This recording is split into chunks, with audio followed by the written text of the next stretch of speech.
What is up, ladies and boys and girls? Welcome back to another video of Axe Entertainment. I am your host, Zack Axe, bringing another edition of WWE Weekly Awards. This one is for 9/15 to 9/19.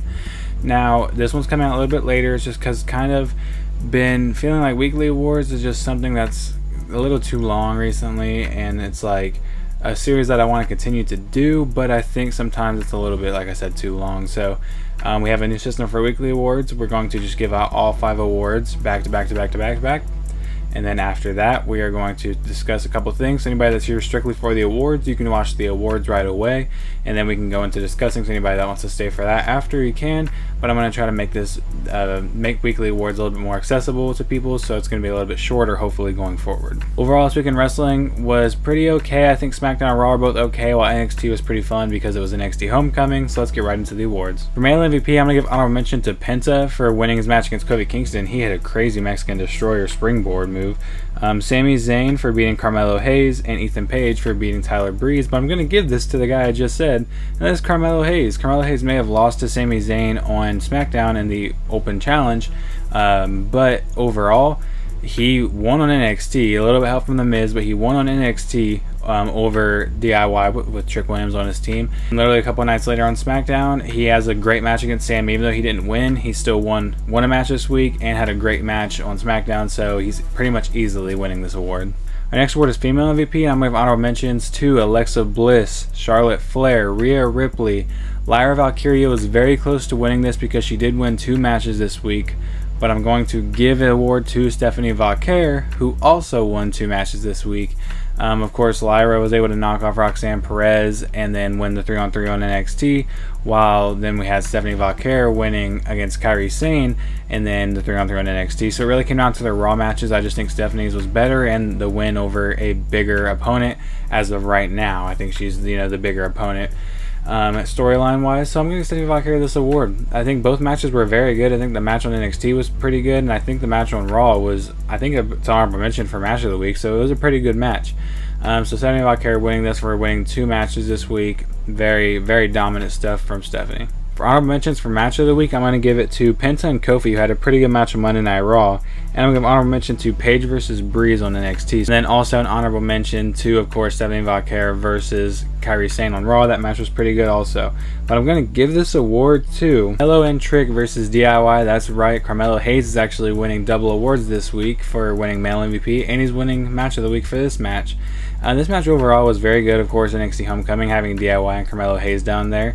There were some very big spots, some very cool spots, some very great chemistry between all 4 of these guys. All 4 are phenomenal wrestlers, so it just makes perfect sense that these guys would put on a great match on NXT, easily the best of the week. And on a card in NXT where it's just stacked with the guest appearances and matches, the fact that these 4 guys shined above the rest is just amazing, and it proves why they're 4 of the best. For promo of the week, I'm going to give honorable mentions to John Cena, Cody Rhodes, Drew McIntyre, and then the power couples of AJ Lee and CM Punk, and Becky Lynch and Seth Rollins are all going to get honorable mentions. But I think there is a promo, once again on NXT, that absolutely obliterated all of those main roster promos, and that is Ricky Saint's promo during the Grayson Waller effect. So Grayson Waller effect, he had Obafemi and Ricky Saints out there for the Grayson Waller effect, where he talked a little bit about their upcoming match. Grayson Waller, of course, getting his licks in because he doesn't like anybody at the end of the day, it seems. And these 2 are both faces, kind of, so it makes sense. Obafemi's, promo was the regular. He's a really good talker, but nothing special. But Ricky Saints, when he got that microphone, he went off just explaining why he's the absolute, saying that Obafemi needs to watch out because he's coming for that title. And just, if you haven't seen this promo, go ahead and go watch it on NXT on Homecoming. It was a very good promo, and it's winning promo of the week. So honorable mention for team of the week is going to be Mello and Trick. Of course, he's not going to win 3 awards this week. And then Lyra, Stephanie, and Rhea down on NXT are going to get a shout out in the honorable mentions because that was a very cool team. But I'm going to give this award to a pretty easy one again. That's the Vision, Bronson Reed and Braun Breaker. They won 2 matches this week, so it's kind of like by default. On Monday Night Raw, they knocked off LA Knight and Jimmy Uso in a pretty decent match. And then on Friday Night SmackDown, they had a matchup against Fraxium. Kind of looked like it was an impromptu match against Fraxium. I couldn't really tell. Like, they announced Fraxium to being in a match, but then said that the Vision wasn't in a match. But then when the Vision came out, they acted like that was the match. So whoever was supposed to fight Fraxium just got forgotten about. But the Division picked up 2 wins over Fraxium. It sucks what they're doing with Fraxium. It feels like Fraxium's kind of fallen off a little bit because they came up with so much hype, so much potential it looked like, and now they're kind of falling a little bit. But overall, I think it was a great win, 2 great wins for this team, and of course the Bronze are winning team of the week. Now this is the discussion part of the video where I'm just going to discuss a couple things that happened. This is kind of replacing topics and speed round and all that stuff. This is just at the end of the video. We're going to discuss 5 or 6 things that happened, not too long, so I can still keep the video a little bit shorter for you guys. First of all, Corey Graves got hit with 2 F-5s on Friday Night Smackdown. I think this is kind of their way of writing Corey Graves off because I'm pretty sure Carmella is pregnant again, so I think this is their way of getting Corey Graves off TV for now to go be with her.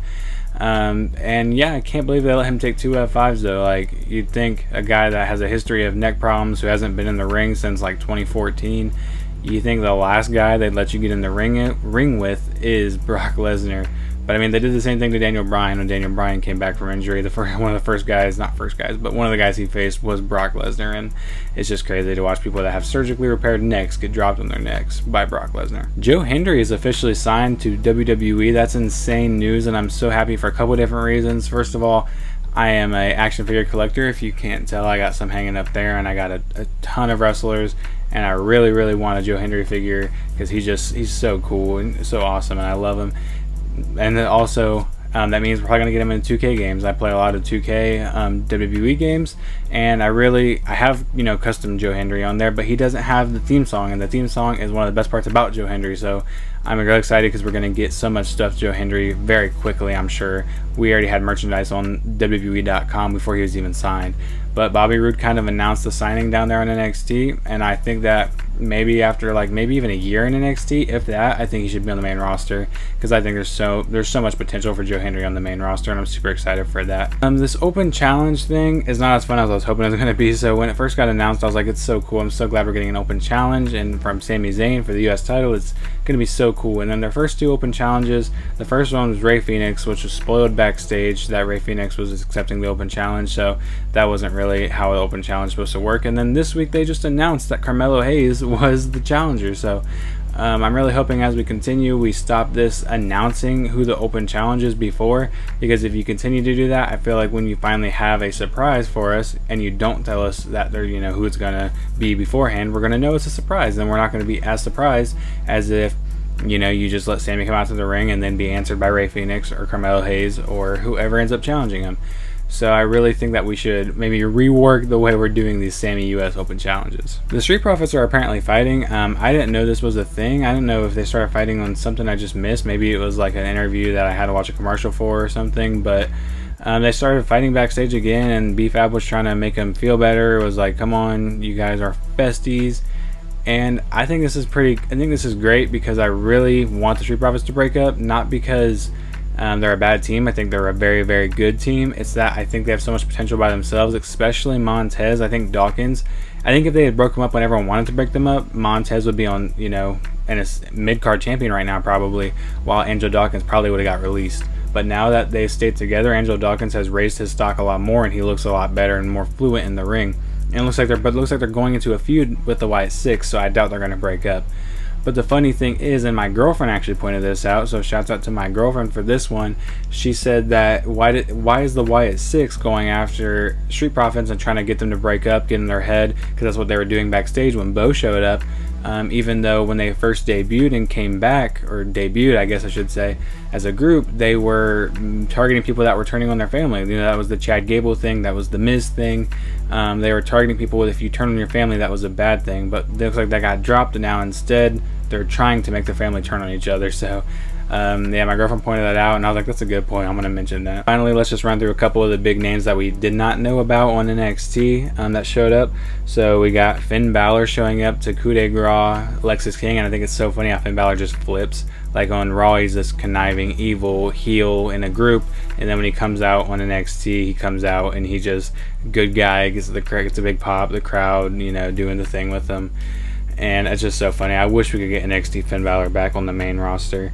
Bobby Roode showed up to talk to Joe Hendry, of course, about being signed, and I think that's a dream match. And I know Bobby Roode's not wrestling anymore, but if he can come back for one match, I would love to see Bobby Roode versus Joe Hendry.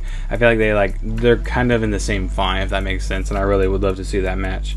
William Regal came out to say War Games. That was pretty funny. And I don't know if he just said it for the sake of saying it, or if this is going to mean something, because it looked like they're acting like it was going to mean something. I was hoping this meant past NXT guys versus future, or current NXT guys. And we had a War Games match maybe on the main roster with some NXT guys. And because I'd love to see what like Javon Evans or Obafemi or Ricky Saints can do in War Games, but it looks like we're gonna have to wait to see that, maybe because they haven't even mentioned it since. So I really don't know where we're going with that, but I think that'd be a really cool idea. And finally, Shayna Baszler, someone that got released when that big release wave happened. She showed up on NXT, one of the most dominant NXT women's champions there was, showed up and talked to Zaruka, who were kind of teasing a breakup again. And this is like one of their first times actually teasing the breakup, because usually they don't fight after hitting each other. But this time they started fighting. And I love this team. This team is great, but I really want to see Zaruka by herself and Zarya get a big push by themselves. So I love to see them break up. And then, of course, Shayna Baszler showing up was just crazy. Alright, well, that's all I got for you. If you are a fan of weekly awards and you've watched a couple of my different weekly awards, go ahead and let me know in the comments if you like this style better. This style is more suited to somebody that just wants to click on the video and see who gets the awards versus somebody who wants to watch me talk about everything, and that was like the old style. So let me know in the comments if you like the old style or new style better.